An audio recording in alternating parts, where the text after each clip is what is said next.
Hello दोस्तों, आज का एपिसोड बहुत ही स्पेशल होने वाला है क्योंकि आज हम इस देश के दो महान योद्धाओं के बारे में बात करने जा रहे हैं। ये इंडियन हिस्ट्री की सबसे आइकॉनिक रिवेलरी की भी कहानी है जो लगभग 20 साल चली थी और ये दोनों योद्धा थे जलालुद्दीन मोहम्मद अकबर और महाराणा प्रताप सिंह। अब इस कहानी को समझने के लिए आपको 16वीं सदी के भारत का सिनेरियो समझना होगा। उस समय अकबर ने भारत के बहुत बड़े हिस्से को जीत लिया था और उनका साम्राज्य कुछ इस तरह से दिखता था और इस विशालकाय साम्राज्य के बीच मेवाड़ का ये छोटा सा राज्य था। अकबर के लिए मेवाड़ बहुत ज्यादा इम्पोर्टेंट था क्योंकि वो उसकी कम्युनिकेशन लाइंस खोल सकता था और वो उनके ट्रेड रूट के केंद्र में स्थित था जो गुजरात से दिल्ली तक फैला हुआ था। अकबर दूसरे राजाओं की तरह सीधे युद्ध छेड़ने में विश्वास नहीं रखते थे क्योंकि वो समझते थे कि अगर बातचीत करके उनके फेवर में थोड़ी कम चीजें भी आईं तो वो युद्ध से तो बेहतर ही है। पर जब 1568 में मेवाड़ के साथ बातचीत से कोई हल नहीं निकला तो अकबर ने चित्तौड़ पर हमला करने का फैसला किया जो उस समय राणा उदय सिंह जो महाराणा प्रताप के पिता थे उनकी भी राजधानी थी और ये आक्रमण विध्वंस में बदल गया जिसमें 40,000 लोग मारे गए जिसमें निर्दोष लोग और जौहर करने वाली औरतें भी शामिल थी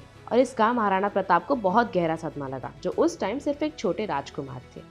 फिर राणा उदय सिंह ने उदयपुर को फिर से बनाया जो बाद में मेवाड़ की राजधानी बना और महाराणा प्रताप के पिता के मृत्यु के बाद वो राजा बने। अब फिर से प्रताप के राजा बनने के बाद अकबर ने प्रताप को मुगल शासन की छत्रछाया में आने के प्रस्ताव के लिए बहुत से लोग भेजे। उन्होंने अपने सबसे उत्तम राजनायकों को भेजा, उन्होंने टोडारमल को भेजा, उन्होंने मान सिंह को भेजा, पर प्रताप ने सबको मना कर दिया। अकबर इस हद तक भी गए कि उन्होंने प्रताप को भारत का बहुत बड़ा हिस्सा देने की बात की पर इसके बदले में प्रताप को मुगल रूल के अंदर आना था तो इसलिए मेवाड़ इतना ज्यादा जरूरी था और मुगल शासक मेवाड़ को किसी भी कीमत पर चाहते थे। और लगातार 8 डिप्लोमेटिक मिशंस के फेल होने के बाद अकबर ने कहा कि अभी बहुत हुआ और उन्होंने मेवाड़ को हथियाने के लिए युद्ध छेड़ने का फैसला किया और ये भारतीय इतिहास का सबसे प्रतिष्ठित युद्ध था जिसका नेम हल्दी घाटी का युद्ध पड़ा।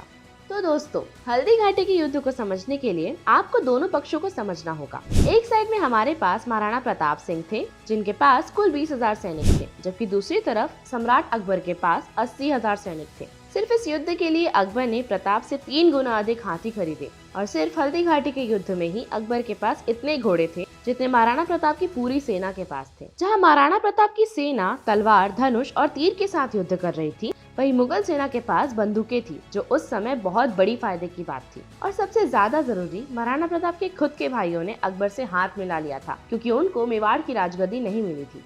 तो आप देखेंगे कि कोई ऐसा रास्ता नहीं बचा था कि महाराणा प्रताप अकबर से जीत जाए।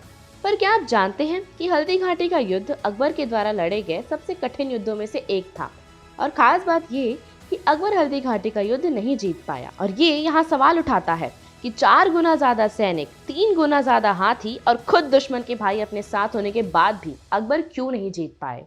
और सबसे जरूरी कि महाराणा प्रताप में ऐसा क्या स्पेशल था कि उन्होंने इतनी बड़ी सेना से अपनी भूमि को बचा लिया। महाराणा प्रताप ने बहुत स्ट्रेटेजिकली पूरे हल्दी घाटी के युद्ध को युद्ध होने के बहुत पहले ही व्यवस्थित कर लिया था क्योंकि हर बार जब वो एक डिप्लोमेट को रिजेक्ट करते थे तो वो समझ रहे थे कि मुगल शासक से युद्ध और नजदीक आ रहा है। तो किसी की अपेक्षा से बहुत पहले उन्होंने हल्दी घाटी के युद्ध की नींव रख दी थी। सबसे पहले उन्होंने अपने आप को बहुत स्ट्रेटेजिकली ऐसी जगह रखा कि अकबर को उन पर अटैक करना होगा तो उन्हें हल्दी घाटी जाना ही होगा। और हल्दी घाटी कोई सामान्य इलाका नहीं था। हल्दी घाटी की विशेषता ये थी कि वो कुछ ऐसा दिखता था।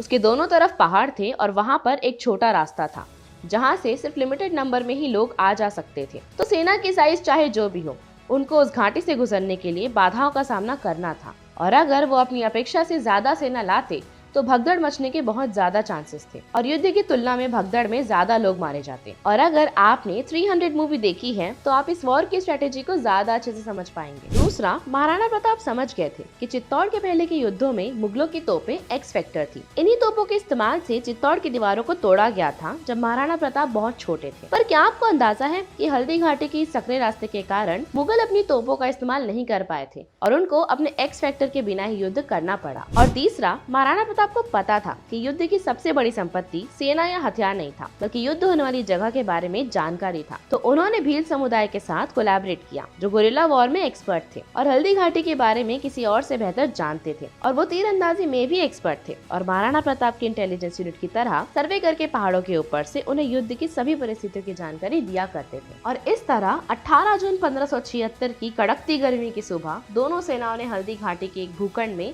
एक दूसरे को फेस किया और ये प्रतिष्ठित युद्ध शुरू हुआ। यहाँ पर महाराणा प्रताप मुगल सेना के चीफ कमांडर मान सिंह के सामने आए, जो अपने हाथी पर सवार थे। यहीं पर महाराणा प्रताप के घोड़े ने अपनी बहादुरी दिखाई। उसने इतनी तेजी से हाथी के पास जाकर अपना पैर हाथी के सूंड पर मारा और हाथी को इतनी जोर से धक्का दिया कि हाथी लड़खड़ाने लगा और मान सिंह नीचे गिर गए। और उसके बाद चेतक बहुत बुरी तरह से घायल हो गया। इसका कारण हाथी के सूंड में रखी तलवारें थी और चेतक के पैरों से बहुत बुरी तरह से खून बहने लगा। यूजुअली इतनी बुरी तरह से घायल होने के बाद घोड़े मूव भी नहीं कर पाते हैं। और जब मुगल सोल्जर्स ये सब होते हुए देख रहे थे तो उनको ये महाराणा प्रताप को मारने का सही मौका लगा, क्योंकि चेतक घायल हो गया था और इसी उद्देश्य से वो चेतक की तरफ बढ़ने लगे। पर क्या आपको पता है, भगवान जाने इस घोड़े को ऐसा क्या डरावना दिखाई दिया कि वो जितनी तेजी से भाग सकता था उसने भागना शुरू कर दिया और वो महाराणा प्रताप को मुगल सेना से बचाने के लिए लगभग 5 किलोमीटर दौड़ा। और यहाँ आपको ध्यान देना चाहिए कि महाराणा प्रताप खुद 110 किलो से ज्यादा वजन के थे और उनके हथियार 470 किलो के थे। और ये महान घोड़ा अपनी पीठ पर 470 किलो का भार लिए हुए न ही सिर्फ 5 किलोमीटर दौड़ा, पर उसने एक 21 फीट चौड़ी नदी से भी छलांग लगा दी। और जब ये हुआ तो मुगल भी आश्चर्यचकित रह गए और उनके सामने जो भी हुआ वो विश्वास नहीं कर पा रहे थे, क्योंकि उनके घोड़े ने उस नदी को पार किया जिसे पार करने का वो कभी सोच भी नहीं सकते थे। और जैसे ही उसने प्रताप को नीचे उतारा वो लड़खड़ा कर गिर गया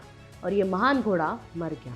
प्रताप की आंखों से आंसू टपकने लगे और जैसे ही उन्होंने चेतक को अपने हाथों से पकड़ा वो अपने आंसुओं को रोक ही नहीं पा रहे थे, क्योंकि उनके लिए चेतक सिर्फ एक घोड़ा नहीं था बल्कि वो उनका कंपेनियन था जिसको उन्होंने अपने बेटे की तरह पाला था। उसी तरह से प्रताप के युद्ध का घोड़ा राम प्रसाद, उसे भी मुगलों ने अपने कब्जे में कर लिया था और उसने कुछ भी खाने पीने से इनकार कर दिया, जिससे उसकी भी मृत्यु हो गई। इस तरह से जानवरों को भी महाराणा प्रताप सिंह के लिए प्यार और वफादारी थी। उसी समय मुगल सेना ने घाटियों पर चढ़ाई करना शुरू कर दिया और महाराणा प्रताप की सेना हमले का सामना नहीं कर पाई। और जैसे ही हल्दी घाटी के खून से लथपथ युद्ध के मैदान पर अंधेरा छाया, बचे हुए मेवाड़ के सैनिकों को जंगलों और पहाड़ों पर जाकर छुपना पड़ा और आखिरकार हल्दी घाटी के प्रतिष्ठित युद्ध का अनिर्णायक अंत हुआ, जहाँ न मुगलों की जीत हुई और न ही राजपूत हारे, क्योंकि न वहाँ किसी ने सरेंडर किया और न यहाँ किसी को बंदी बनाया गया। और ऐसा कहा जाता है कि युद्ध के दौरान वहाँ पर बहुत सारा खून फैल गया था, जिससे हल्दी घाटी की पीली मिट्टी लाल हो गई थी। और आज भी जब लोग उस जगह की भूमि को खोदते हैं तो उनको तलवारें और भाले मिलती हैं।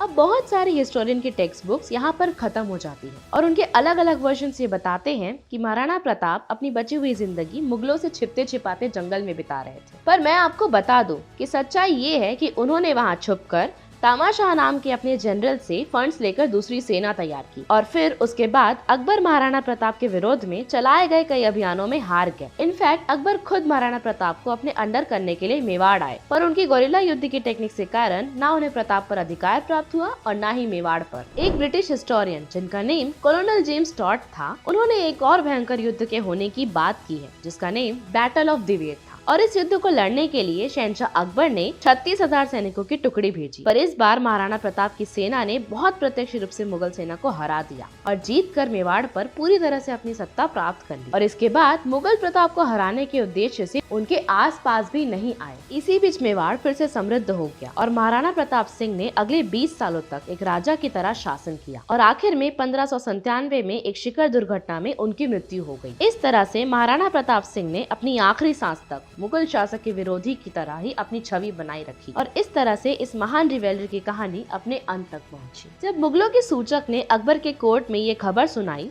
कि प्रताप की मृत्यु हो गई है तो अकबर ने एक लंबा विराम लिया और कोर्ट में सबके सामने ही उनकी आंखों में आंसू आ गए, क्योंकि उनके प्रतिद्वंदी होने के बावजूद अकबर खुद महाराणा प्रताप के बहुत बड़े प्रशंसक थे, क्योंकि अकबर ने उनके जैसा महान योद्धा नहीं देखा था। इस तरह से भारतीय इतिहास के 2 महान योद्धाओं की रिवेलरी थी। अब इस प्रसिद्ध कहानी से हम 3 सीख ले सकते हैं। पहली सीख हम अकबर से उनके सेंस ऑफ मैच्योरिटी से ले सकते हैं, जिसकी वजह से वो हमेशा बातचीत को युद्ध से बेहतर मानते थे और उस समय जब राजा सिर्फ लूट और नरसंहार में विश्वास रखते थे, अकबर युद्ध को हमेशा आखिरी रास्ता मानते थे। दूसरी सीख महाराणा प्रताप सिंह के हल्दी घाटी के युद्ध के पूर्व अनुमान और सटीक योजना से ले सकते हैं, जो हमको ये बताता है कि फोरसाइट आपको हमेशा आपके प्रतिद्वंदी पर अनुचित लाभ देती है और तब ये कुछ मैटर नहीं करता कि आपका कंपटीशन कितना शक्तिशाली है, पर इसके लिए ये जरूरी है कि आप उस फोरसाइट का किस तरह से इस्तेमाल करते हैं। और आखिर में सबसे जरूरी कि हम हमेशा मोटिवेशनल स्पीकर से ये सुनते हैं कि कभी गिव अप मत करो, पर अगर आप इस रिवेलरी और इन दोनों योद्धाओं के बीच होने वाली युद्धों को ध्यान से देखेंगे तो आप समझेंगे कि इनमें से कोई भी अपने इमोशंस या ईगो में आकर स्वयं अपनी मौत के सामने नहीं आए सिर्फ इसलिए कि वो गिव अप नहीं करना चाहते थे। इन दोनों ने अपने युद्धों को बहुत ध्यान से चुना और इन दोनों को ही अपने हिस्से की जीत मिली।